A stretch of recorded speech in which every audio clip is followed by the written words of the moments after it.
अस्सलाम वालेकुम स्टूडेंट्स, कैसे हैं? उम्मीद है आप बिल्कुल ठीक ठाक होंगे।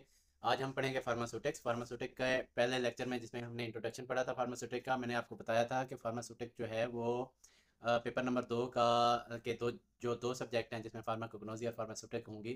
तो उसका आसान तरीन टॉपिक है ये फार्मास्यूटिक, आपके लिए मतलब काफ़ी ही आसान है। ये हम दूसरा लेक्चर पढ़ रहे हैं, हमने इसमें पढ़ना है। पहले हम एक बार फिर फार्मास्यूटिक की डेफिनेशन को देख लेते हैं। It's the branch of pharmacy that deals with the conversion of new chemical substance to proper dosage form।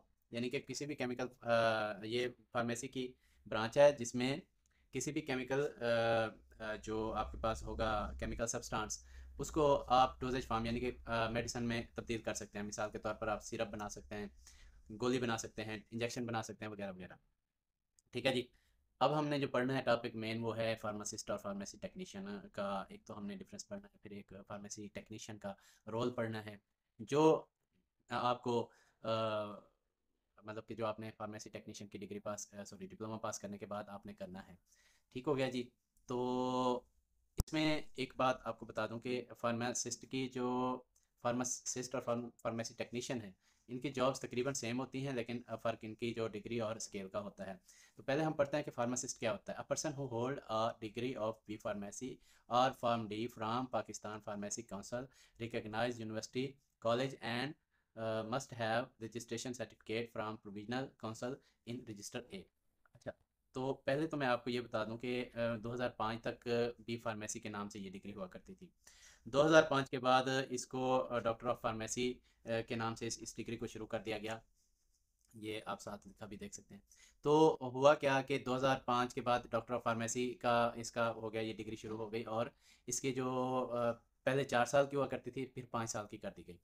तो इसमें डेफिनेशन में कहता है कि वो फार्मासिस्ट जो है वो ऐसा बंदा जिसके पास एक डिग्री है बी फार्मेसी या फार्म डी की फ्राम पाकिस्तान फार्मेसी काउंसिल, जो काउंसिल हमें यानी फार्मासिस्ट को रजिस्टर करती है। रिकग्नाइज यूनिवर्सिटी यानी pharmacy council, Pakistan pharmacy council से रिकग्नाइज यूनिवर्सिटी या कॉलेज से उसने डिग्री कर रखी है, और उसकी रजिस्ट्रेशन सर्टिफिकेट जो आपकी प्रोविजनल काउंसिल करती है, उसकी रजिस्टर ए में जो है वो एज ए कैटेगरी रजिस्टर्ड हुए हुए हैं। यहाँ एक बात बता दूं कि जो आप फार्मेसी टेक्नीशियन हैं, आप रजिस्टर बी में जो है रजिस्टर्ड होंगे फार्मेसी काउंसिल में, और जो फार्मासिस्ट है वो रजिस्टर ए में होगा। तो इसके अलावा दूसरी बात ये कि फार्मेसी काउंसिल का कोई भी इदारा जो रिकग्निशन होती है इदारे की पढ़ाने के लिए, वो पाकिस्तान फार्मेसी काउंसिल से होती है। जबकि आपको जो रजिस्टर करता है इदारा, वो आपके सूबे का होता है। ठीक हो गया जी। मिसाल के तौर पे हमारा पंजाब सूबा है, तो पंजाब सूबे से होगा। उसके बाद है जी फार्मेसी टेक्नीशियन। ठीक है जी। अच्छा, ये जो फार्मासिस्ट होता है, उसके पास जो डिग्री होती है, तो उसके पास रजिस्टर ए होता है, और वो मेडिकल स्टोर भी खोल सकता है, फार्मेसी भी खोल सकता है, इवन फार्मास्यूटिकल इंडस्ट्री भी खोल सकता है। जबकि फार्मेसी टेक्नीशियन जो है, इसको टेक्नीशियन कहा जाता है, और डिग्री वाला टेक्नोलॉजिस्ट कहा जाता है। ठीक हो गया जी। अच्छा जी। अब है pharmacy technician. Any person who hold a diploma in pharmacy from Pakistan pharmacy council recognised college and must have registration certificate from provisional council in register B.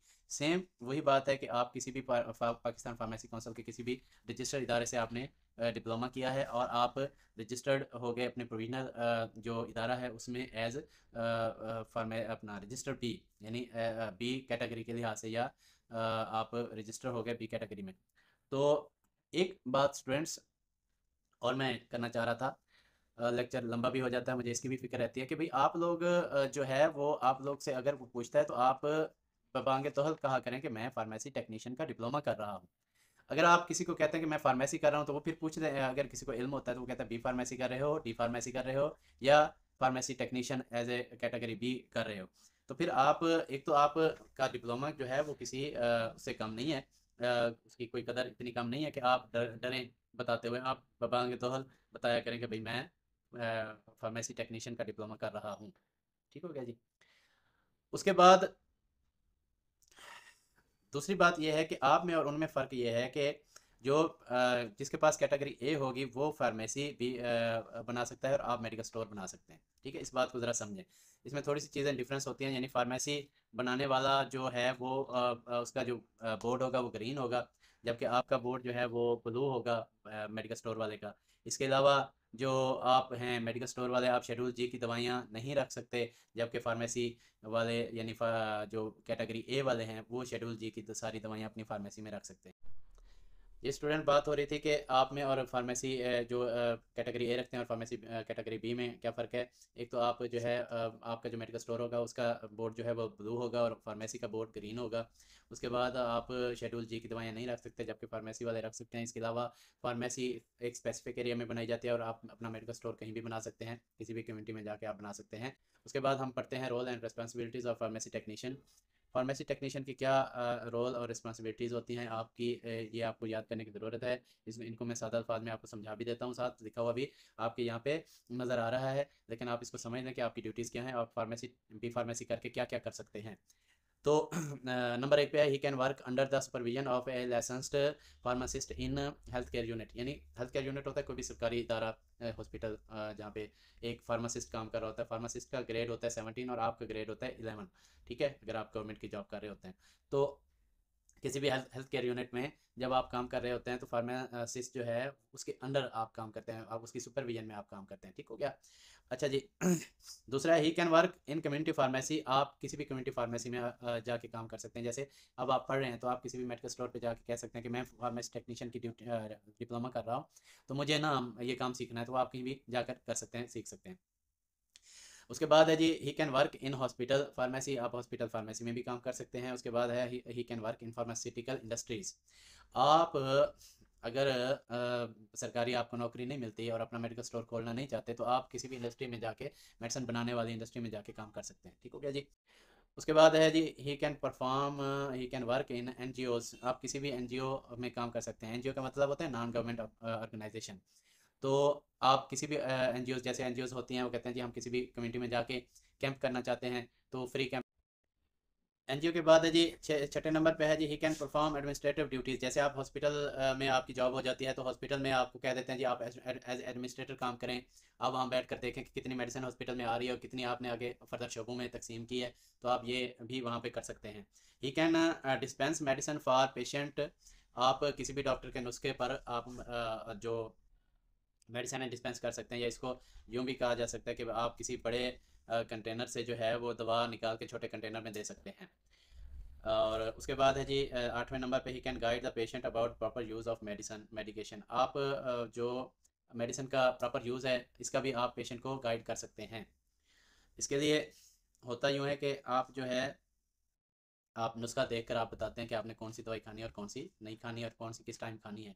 Doctor वैसे तो लिख के देते हैं, लेकिन फिर भी आप उनको अगर ज़रूरत पड़े तो उनको गाइड कर सकते हैं। He can speak directly to patient on phone to guide them. आपको पेशेंट फ़ोन करके भी आपसे पूछ सकता है, तो आप उनको फ़ोन पर भी गाइड कर सकते हैं कि अगर वहाँ उसको कोई मसला है तो। उसके बाद है, he can mention the mistake in prescription.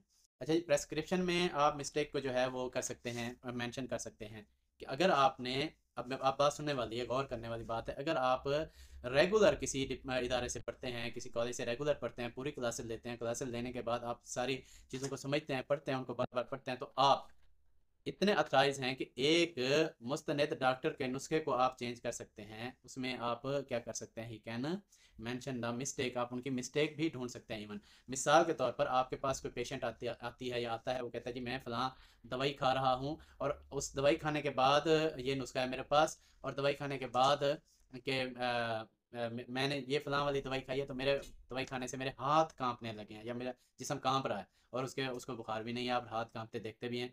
तो आपको, अगर आपने पढ़ा होता है तो आपको पता होता है कि ये जितने भी और ग्रुप हैं जिसमें साल्बिटामोल है या कोई और है, जैसे ब्रिटानिल या वेंटोलिन टैबलेट है, इसको खाने से आपको आपके हाथ कांपने लग जाते हैं, तो आप पेशेंट को कह सकते हैं कि ये वाली दवाई बंद कर दें, आपके जो हाथ कांपना बंद हो जाएंगे। ठीक हो गया स्टूडेंट्स, आज का लेक्चर आपको समझ आ गया। इसमें हमने क्या पढ़ा, फार्मेसी की जो फार्मासिस्ट की जो है वो डेफिनेशन पढ़ ली। उसके बाद हमने फार्मास्यूटिक की डेफिनेशन पढ़ ली, माजरत। उसके बाद फार्मासिस्ट की डेफिनेशन पढ़ ली कि फार्मासिस्ट क्या होता है, फार्मेसी टेक्नीशियन क्या होता है। उसके बाद हमने role and responsibilities of pharmacy technician वो भी पढ़ लिए, ठीक है। इनको आपने अच्छे से याद कर लेना है, यही आपकी ड्यूटीज़ हैं, और ये जो आप करने जा रहे हैं फार्मेसी टेक्नीशियन का डिप्लोमा, ये करने के बाद यही आपकी ड्यूटीज़ हैं, ठीक हो गया जी। मिलते हैं अगले लेक्चर में, तब तक के लिए अल्लाह हाफिज़।